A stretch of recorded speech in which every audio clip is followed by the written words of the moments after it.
among young people. In his 2020 State of the Nation address, President Cyril Ramaphosa announced the establishment of a sovereign wealth fund as a state-owned investment vehicle. However, the idea never gained traction.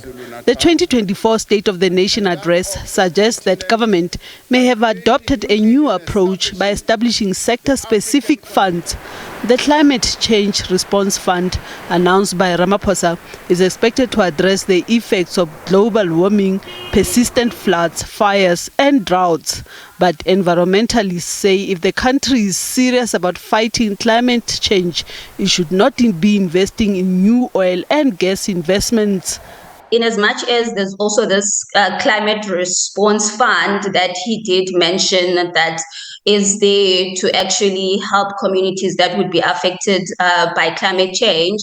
That is very good, but at the same time, why then are we still implementing policies that are pushing for fossil fuels if we are trying to actually cap climate change?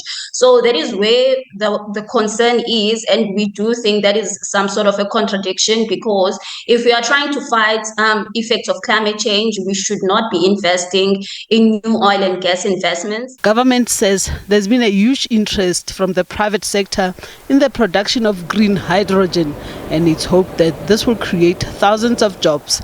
But environmentalists have expressed skepticism about green hydrogen. There's still a lot of controversies around green hydrogen, and we are still a bit skeptical about it because South Africa is a water-scarce country, and green hydrogen means that they would be using a lot of water in that process of actually making electricity. So now the question is, where is the water going to be coming from? Last week, the Department of Mineral Resources and Energy announced the Junior Mining Exploration Fund to give emerging miners access to funding. The Minerals Council South Africa says every mechanism that encourages exploration is a positive step in the right direction. South Africa's share of global exploration expenditure is less than 1%, down from 5% 20 years ago.